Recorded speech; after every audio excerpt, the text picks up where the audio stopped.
Okay, we got audio. Hey everyone, my name is DrWeez. Thanks for tuning into my channel. So today, very quickly, I've got a couple of minutes to get on with the GPU power project, and let's transition across and have a look.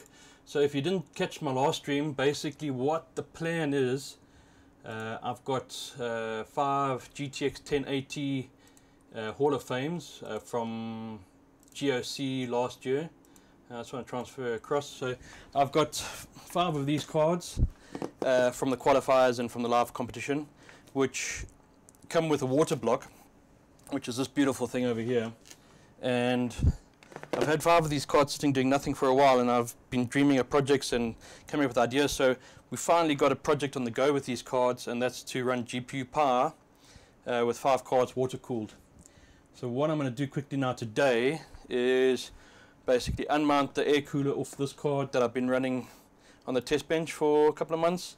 Just give it a quick little clean, get the GPU water block mounted up, and then that basically means I'm 100% ready for the next phase, which is bringing the water tower into the lab, getting all of the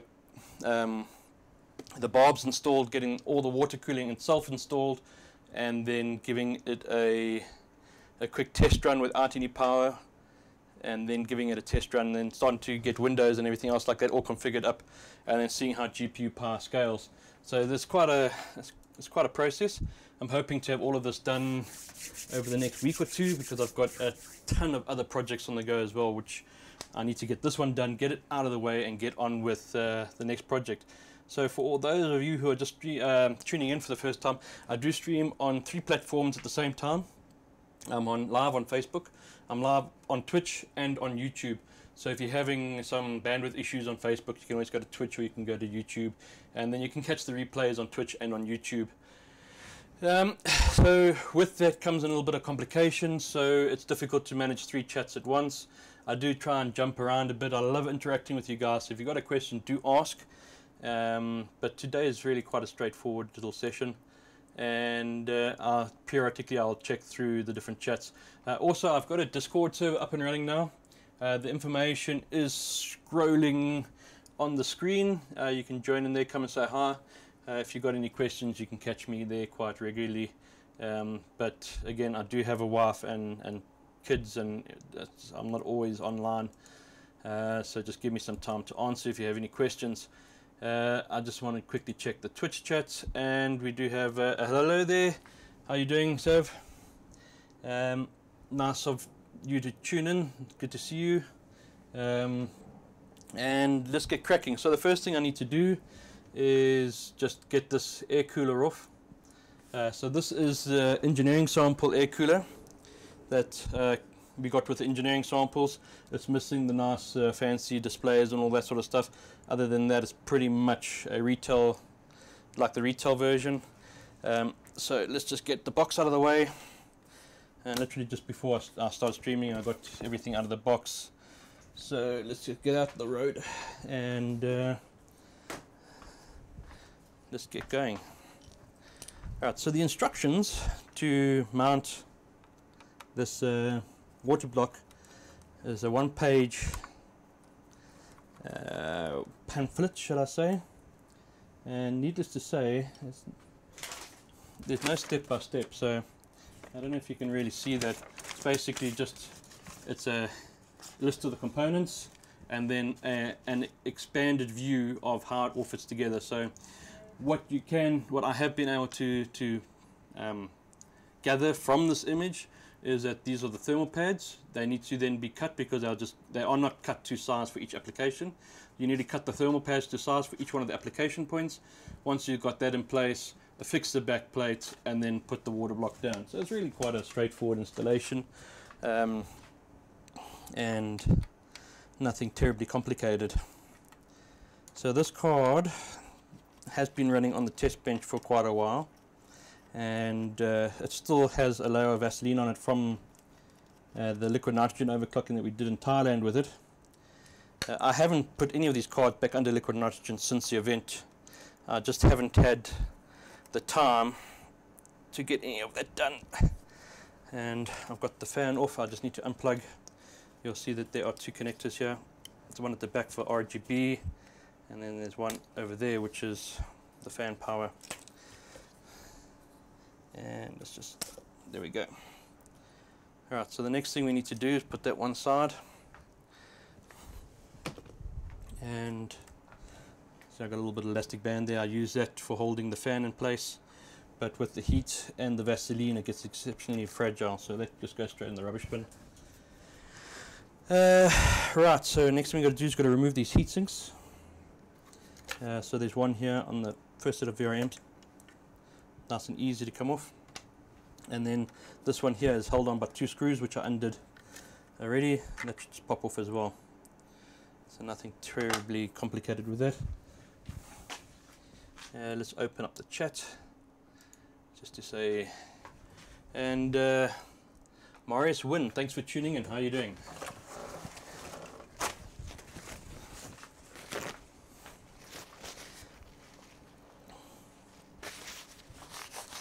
So what I'm using here is a little bit of tissue paper, Colton paper, just to get up some of that dust and the Vaseline residue that still is persistent on the card.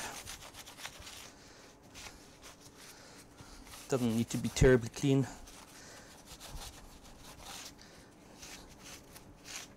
Just want to clean from all the points of contact. So what we will be doing is we will be putting thermal pads on the memory, on this area here, on these VRMs over here, and then all the way down here. Then they also suggest that you put on the top here. So what I've done is I am going to remove the jumpers for the power limit removal, which are these here. So what I plan to do is I plan to do this as close to stock as possible to start off with, and then each time we try and better the score, we're going to change one setting. So for instance, like power limit. At the moment these cards come with little jumpers, so if I can just get in nice and close there, you can get in nice and close. You might be able to see it. So this is your input rail here for your power, and then these are where typically you would solder across in order to bypass the NVIDIA power limit. So this card actually has jumper places there, which then obviously bypasses that. So I don't want to bypass power limit for the initial testing and initial attempts at GPU power, so I'm going to remove those jumpers and then we'll come back to them at a later stage. Now this could be a big mistake because I have to take the damn water block off in order to change that. But for my methodology on testing, methodology I want to apply for this project, it's an unfortunate necessity. Alright, so we've got a message on the chat. I just want to come across and have a look at that.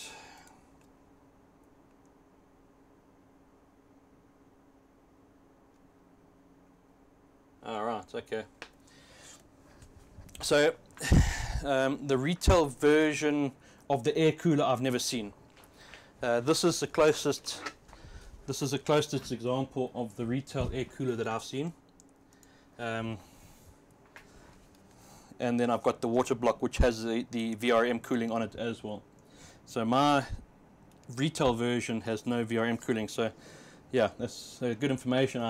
Unfortunately I haven't seen the 100% full retail version, so I can't really confirm that or deny that or comment on it. I'm just making an idiot of myself talking too much.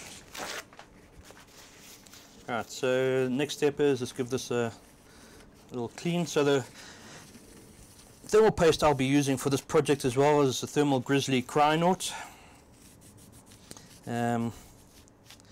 If we get really bored and looking for content, I might, at one of the stages when remounting, use a different thermal paste. So for instance, maybe like the Aeronaut or the Hydronaut for instance. If we're using water cooling, it would be interesting to see the difference between the Hydronaut and the Crynaut, for instance, on the water cooling, and then our maximum GPU power score. Alright, and then the other thing that the Hall of Fame, I don't know if this is on the retail versions or if it's only on the OC Lab version, is you got some jumpers where you can change your power rail configuration, and those are basically here, right? And you can choose between having your the one power rail supplied by the PCR or taking it from your 6-pin. So this project, I'm running the cards on the what's the PCR. So basically, you know, these little mining converters that go from 16 times to 1 times PCI Express. Okay, I think everyone's seen these. Now, the reason what I've done is I've changed it from getting its PCI power from here to getting it from the 6-pin. The reason being is because of the load on the converter. I might be making a mistake there as well. I might need to change that back. I'm not too sure. No, typically they'd say leave it alone, don't change it. But I'm in an adventurous mood, and I'm going to change it to take all of its power from the power supply and nothing from the motherboard. And we'll see if that has any sort of impact as well. I enjoy these type of experiments where you can set change a setting and you know, see if what the impact is yourself. Right, so that's that basically clean enough. Should I say, let's just give the back a clean. If you have a look on the retail version of the backplate, it's got these 3 adhesive thermal pads, and that's basically sticking to that area, and that area there. Yeah, so it was literally just that area, and that area. So I'm just going to give that a quick wipe down. The Vaseline on the back of this card is all but melted away already because I've had it running on the test bench for a while. One other thing to notice on the back of this card, which I haven't seen on the other cards, is that it actually has a dip switch options over here. So over here it's actually got the dip switches soldered on. I've checked 2 of my other cards and that is not there, so I'm not too sure what that enables or disables. And if we notice that the cards that have it are acting differently to the cards that don't have it, I might go ahead and actually just solder those connections. So all of these cards have got no warranty except for the retail versions. The ones that we got at the event have no warranty, so yeah, playing with them and soldering on them is not a problem because it makes no real difference to the price of bread. As long as you don't break the damn things, it's all cool, right? Anyway, so that's that done. Let's go ahead and get out the thermal pads. And like I was saying, they basically just give you a few thermal pads all the same size, but each one needs to be cut to size. So we need to put thermal pads down there, along there, down there, there, and there. So different requirements and different size. And let's just go ahead and start measuring and cutting up, if I can find my scissors.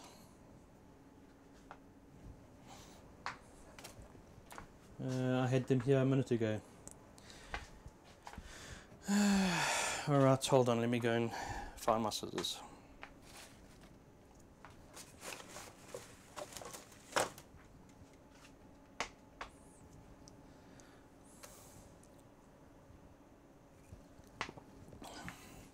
Okay, I've got a pair down here.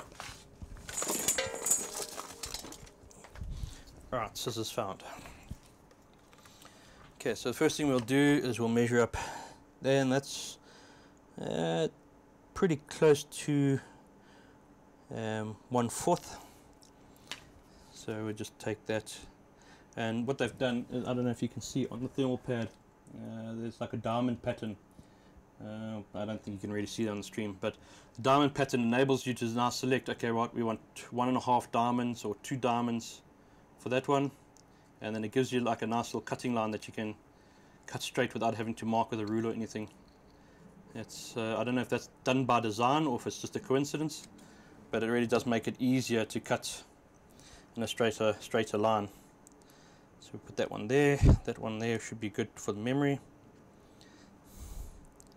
and just mark it, cut it. Okay, that one there is fine for that memory. Again, mark it, cut it. Alright, so making progress. and we need to do the same cut for the next one, going down.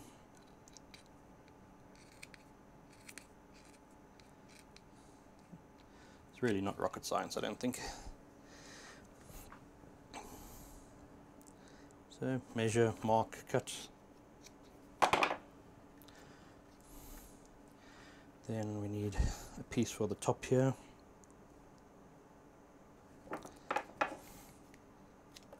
And there is plastic on both sides of the thermal pads, so I'm just placing now.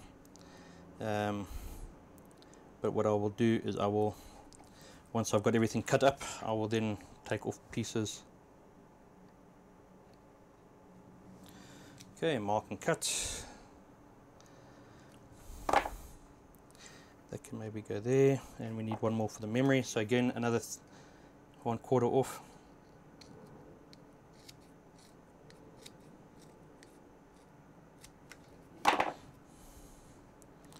That will cut for that memory.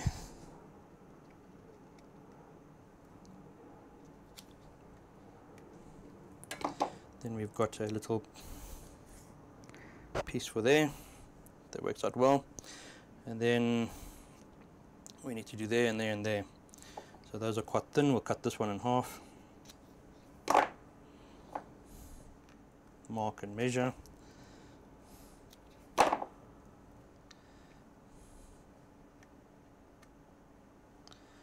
And then last one we need is for that strip there, and I think we can cut this one down a bit in half again.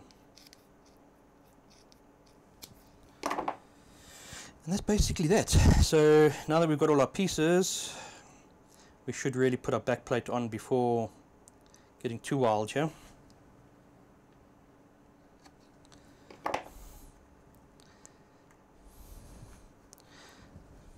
Let's just start applying. So it's really quite easy to get the plastic off. Once you can bend it to get the top layer off because it's quite thin, and then you can lift up. So there's that done, and that one. So you need to put the back plate on before you put the water block on. So once I've got thermal pads on, I'll just put the back plate on.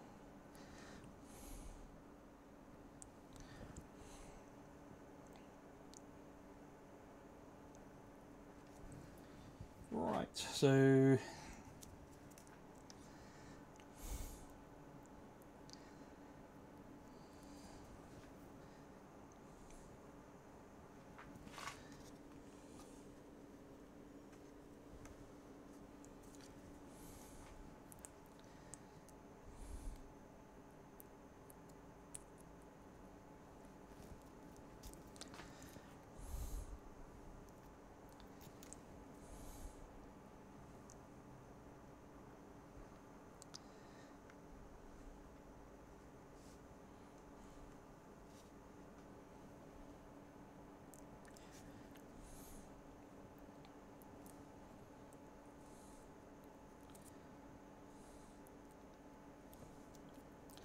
So the fun news is I've got to do this another 4 times, but don't worry, I'll do it off stream, and then that will be my work for the day done here on this project.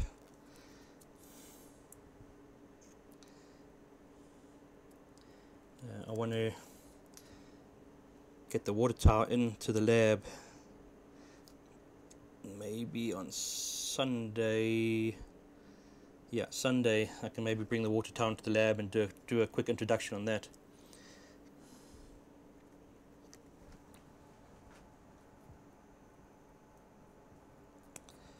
I need to have this project up and going by next week.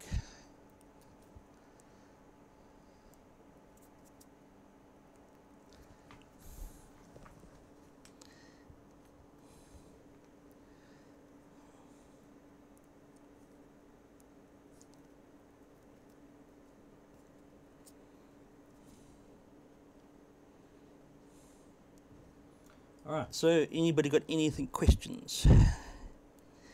Any tips or hints Any requests?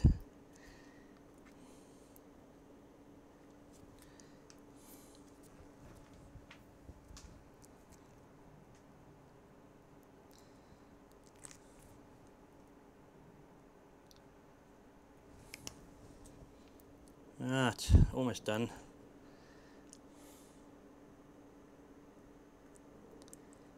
Just got the memory to go now.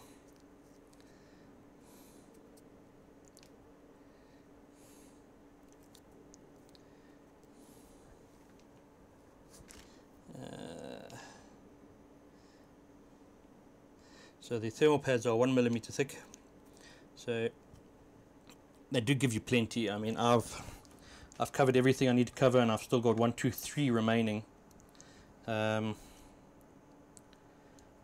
I think there were 6 in total. So there's enough to remove the installation, replace the thermal pads, and then redo the installation in a later stage.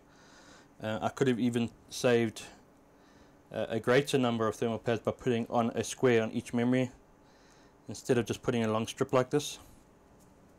But you know, where there's big gaps, I will save. Otherwise, you know what, really, it's not worth the extra effort. Thermal pads are fairly easy to get your hands on nowadays. 1 millimeter, half millimeter. Thermal Grizzly do manufacture, and they are in stock in South Africa as well. So it's not really like it's difficult to get locally. You can get them. So, well, it's good to try and save as much as possible. It's not necessary to go overboard in this instance, at least. Alright, so they give you a little packet of screws. They give you a packet of spare screws. And for the water block, they also give you a packet of spares for the water block. So in there, I think, is a full set of replacement rubbers. And that might be handy down the road. Okay, so let's go ahead and put this back plate on. First thing you need to do is just remove your plastic covering from these adhesive thermal pads. These are quite thick. I think they're about 2 or 3 mil thick. And we'll just get that lined up. And installed. Okay, so there are 8 screws in total, if I remember correctly. It's 1, 2, 3, 1, 2, 3, 4, 5, 6, 7, 8. Yeah. Let's just get that installed. Now, is the backplate totally necessary or not? Well, that's a matter of preference, I think. It does add a nice little bit of grace and beauty to the build, but functionality, I don't think it's that important, to be honest. Alright, let's have a quick look and see if anybody's chatting to us on Facebook. Timothy and Carl, how's it going, guys? Thanks for tuning in. And let's just have a quick look at capture card top-down cam.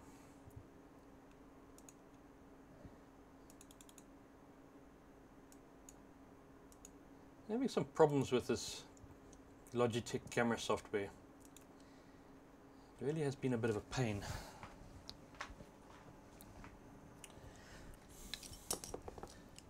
I think the next step for me is to now upgrade the cameras, get away from this horrible Logitech software.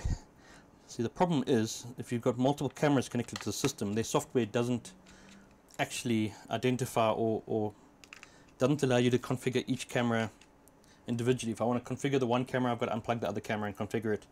And then you end up finding that when you plug the other camera in, then it loses its settings, and you know, with a lot of fiddling and rigmarole, you can get it right. You'll notice that the autofocus sometimes gives us a pain in the arse, but that's purely because I can't deactivate it on the one camera.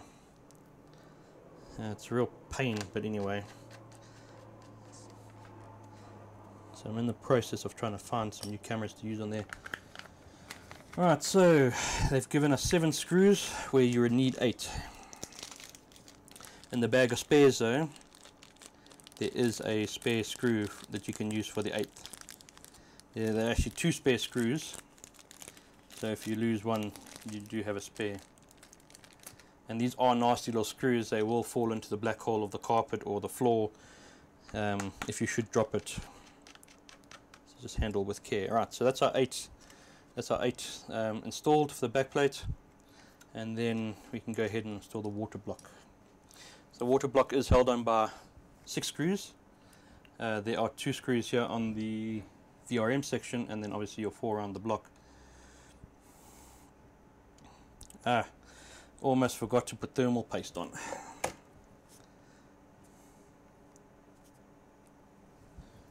Right, let's get the Thermal Grizzly Crynaut. Right, good old trusty Thermal Grizzly.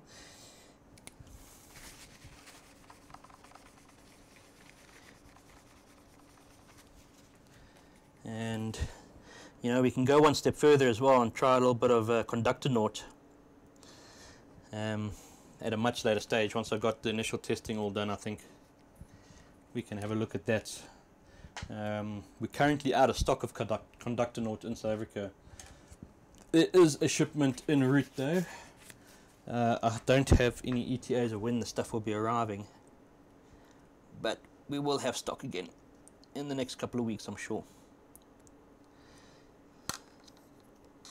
Alright, so a healthy amount of thermal paste, and I like to use the spread out method. It's just personal preference. You can put a line down the middle, you can put it across, you can put a zigzag. Yeah, it all comes down to what works for you and how many times you manage to get a good mount. Alright, so the water block has just got one connector for the RGB, and we just move that out of the way, and it's really quite straightforward to mount up. You can just get it lined up with your thermal pads and your blocks. Make sure that it's sitting nice. What I like to do is, once I've got it to that point, I like to just pick up the water block. I'm not touching the card, I just pick up the water block, and the card should come with it. Now a lot of that could be the thermal pads that are actually holding onto it, but typically speaking it should be your thermal paste on the connection point has created a vacuum. And that's a little technique that I like to use just to make sure that I've got a good contact. You could always remove it and check it, but it's not necessary. Flipping it over, I can have a look. I just need to put it there. So the reason why I have to put it on the edge is because this bracket here at the front is actually deeper than the card, so you need to make sure it's sitting flat on the water block. You don't want it to be sitting cockeyed, and then you won't get a good tighten up. So checking your 6 holes are all lined up, no problems. Then you can go ahead and use your little black screws, and these are actually Allen key screws. They supply the Allen key with the kit, so no need to go and hunt and find one. What I should actually do is get my Allen key screwdriver out and use that. It might be a bit easier, but I don't want to have to go and hunt for it now. My OC lab's in a bit of a disaster state again, with so many projects on the go, and I'm doing renovations at the house as well, so it's painful. So I just put that one in, then we've got 4 more to go. So around the GPU area, I like to just get it in finger tight, and then we're going to use the alternate method in order to make sure that we've got even pressure on the die.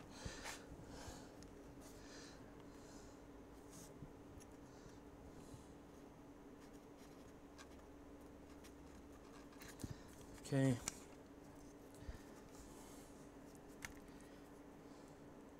Screws are horrible small.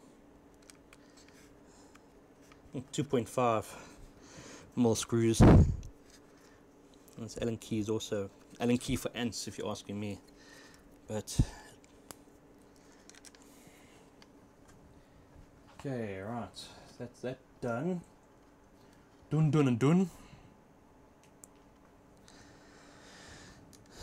So what we'll do is we'll turn it 1/4 at a time to get equal pressure.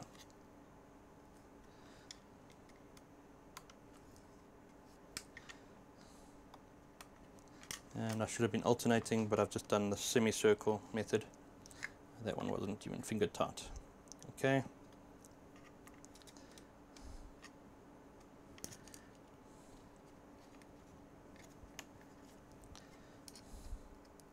And that's that done. So next thing we're going to do is now fight to get the stupid cable in, because I forgot to plug it in before we tightened up. That's this one here.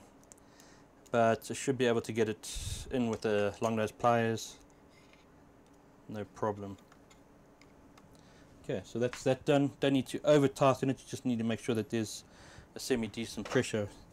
Then what I like to do, just for my sanity, is the screws that came out of the heat sinks go back in, so it's not a mad scurry for screws when you're wanting to put it back on. And that's that. Those go into the packet for safekeeping. The packet goes into the box and everyone's happy. Alrighty then. Right, some long nose pliers. Here we go. So you're wanting to get it into the first lot there, and it's quite straightforward.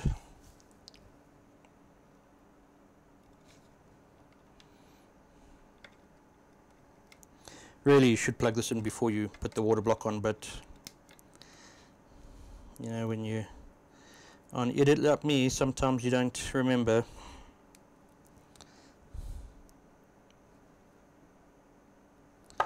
Okay. Let's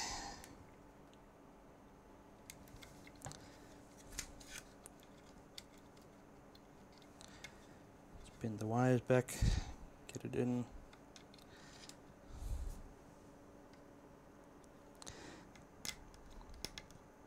And it just clips in.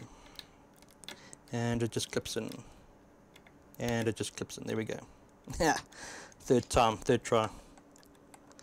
Anyway, no one's counting, no one cares really, I suppose.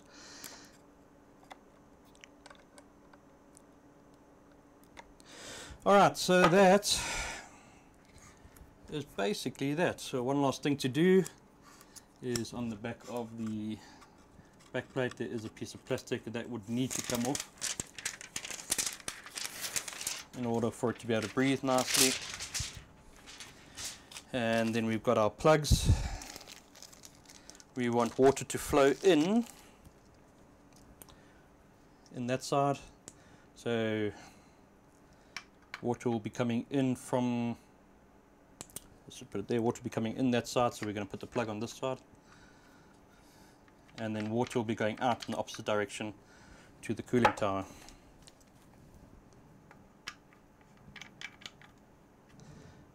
That's it. Happy days.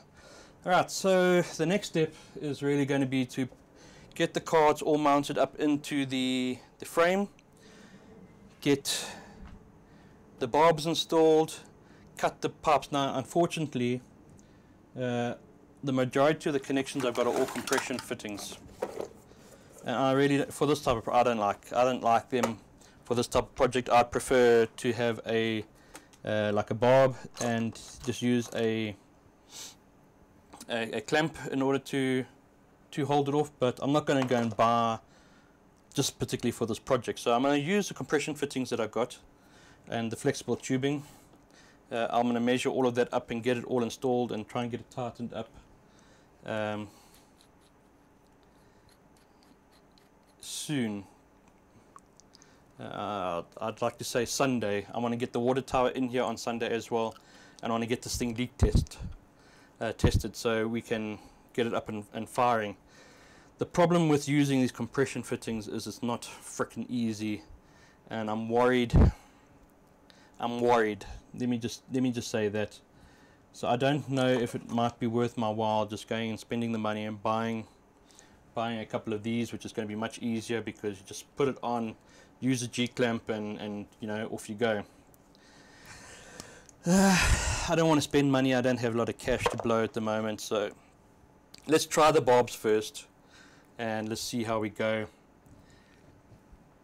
I just don't like them. I just don't like them, and I've got limited space, and we're having to install them installed, so it will be, we'd have to put it in like that, and then, yeah, okay, maybe it'll be alright, I don't know.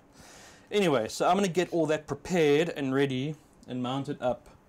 I'll do the barbs and all that sort of stuff. We'll tighten it all up, and we'll do, I guess we should do leak test live so you guys can see how much of an idiot I am or not. And then the water tower has also got some interesting complications with it as far as priming the pump and all that sort of stuff, so I've got to figure out a solution for that. But I will get it done. We need to get this going because I'm tired of having the stuff sitting looking pretty and not actually doing anything. And you know what, I'm pretty sure there's a next generation of stuff coming out soon as well, so let's try and at least get something up there where we stand a chance of being competitive while we still can. But I think that's about that for now. If you have any questions, please don't feel shy to drop me a DM on Facebook or on Twitch, or get onto my Discord chat. We have done some announcements recently about the ROG masterclass. It's happening again. It's a few weeks away. If you haven't already, make sure that you're following ASUS South Africa to see how you can stand a chance to join us on the day. That's going to be quite a nice event. We've got some exciting things happening. Right, and I think that's about it, guys. Thanks for tuning in today. There will be more probably Sunday. We'll try and get some stuff going here on Sunday. If not, definitely Tuesday and Thursday. That's my confirmed schedule. There will be streams every Tuesday and Thursday, and we've got a lot of projects on the go. So if you're not familiar with what projects are happening at the moment, we've got the one that we're working on today, which is the GPU power project. We've got the custom all-in-one build that I'm busy with. I did the introduction video where I showed you the case and the screen. I haven't even switched the damn thing on yet. It's very frustrating. I need to get that build going.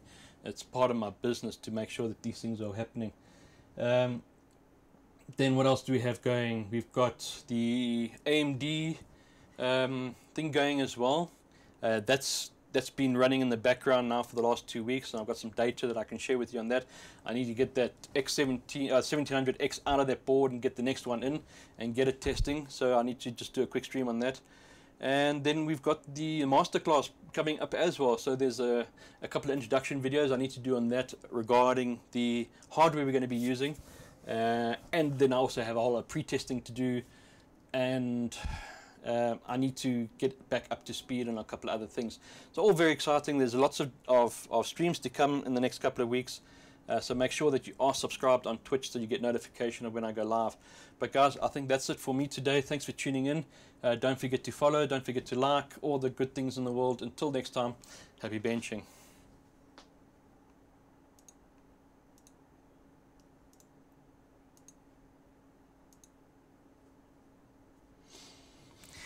Bye-bye.